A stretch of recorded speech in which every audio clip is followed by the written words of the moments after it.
Hey guys, Bree here, and welcome to day 8 of OctoberFast.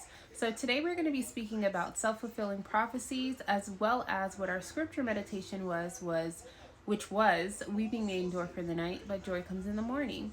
And so let's start it with self-fulfilling prophecies. I actually learned about this a while ago from my sister Sunray here on YouTube. And a self-fulfilling prophecy is essentially whatever you come into agreement about yourself is exactly what it'll be, right? If we look in the context of even parents or family or relatives or friends that speak a certain thing over a child over and over and over and over again, what oftentimes happen is that child grows up and they become exactly what it is that that person has spoken over them, right? The same thing applies to us, right?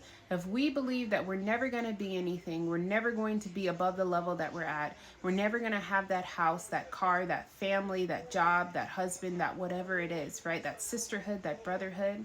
If we come into agreement with that in our heart, we are going to self-fulfill that prophecy by simply stating it and believing it over and over again to ourselves, okay? And it also puts you in a place of stagnancy, because when you believe that you're not going to be anything, or you believe that you're not going to get that master's degree, or you're not smart enough for XYZ, then you're not going to take steps to do that thing, right? You're not going to take steps to begin your prerequisites. You're not going to take steps to get that associate's or that bachelor's if you believe that I'm never going to get this master's. So why would I even move towards that direction? If you believe I'm never going to have those children, I'm never going to have a family, then why should I worry about taking care of myself in a way that others would appreciate, right? It's just me for me, right? You're not going to take those steps to do those things to get what you want. And so what we want to do is we want to nip that in the bud. We want to come into agreement with what we have in our heart, what the Lord has put in our heart for our desires, right? If he says you've got that house, you've got that relationship, you've got those children, you've got that business, then you need to move in accordance to that, because that is going to be a self-fulfilling prophecy.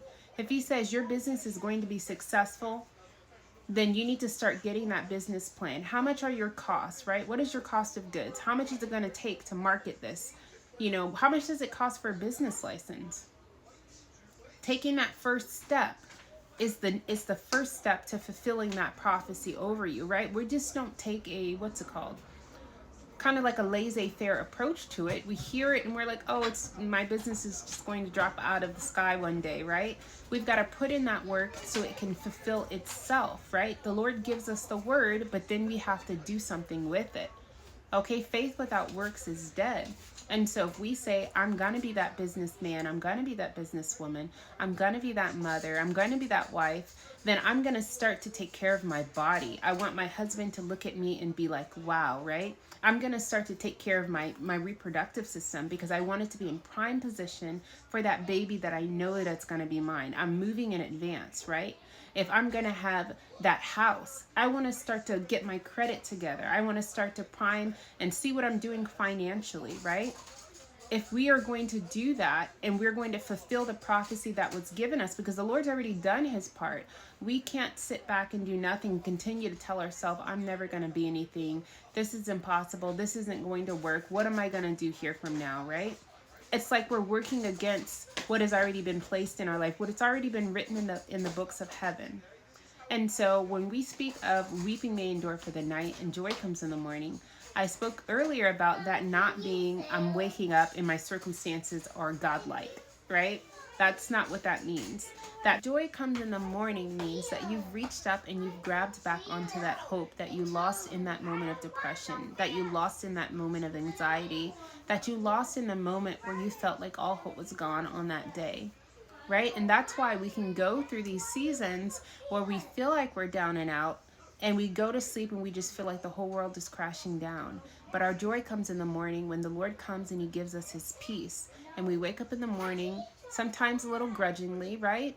But we grasp back onto that hope that he has given us and that everything is going to be all right. That is our joy that comes in the morning. Because many times when you go through hard circumstances, you wonder, and other people around you too, they're like, dude, like, how does he keep getting up? Like, how does she keep getting up? And it's because our joy continuously comes in the morning. And your joy will never run out as long as you hold on to your Father's hand. And sometimes that is impossible. But I want you to snatch his hand, snatch that hope, snatch that faith, and never let go. And your joy will always come in the morning. It's not about your outside circumstances all the time. It's about your inside circumstances. And once you've mastered that, you can be anywhere. The world can be going through anything, but you are on solid ground. Nothing is going to be able to shake you like that. And so I want you to fulfill the prophecy that the Lord has written over your life, that the Lord has spoken over your life. And I want you to grasp onto your joy in the morning right now.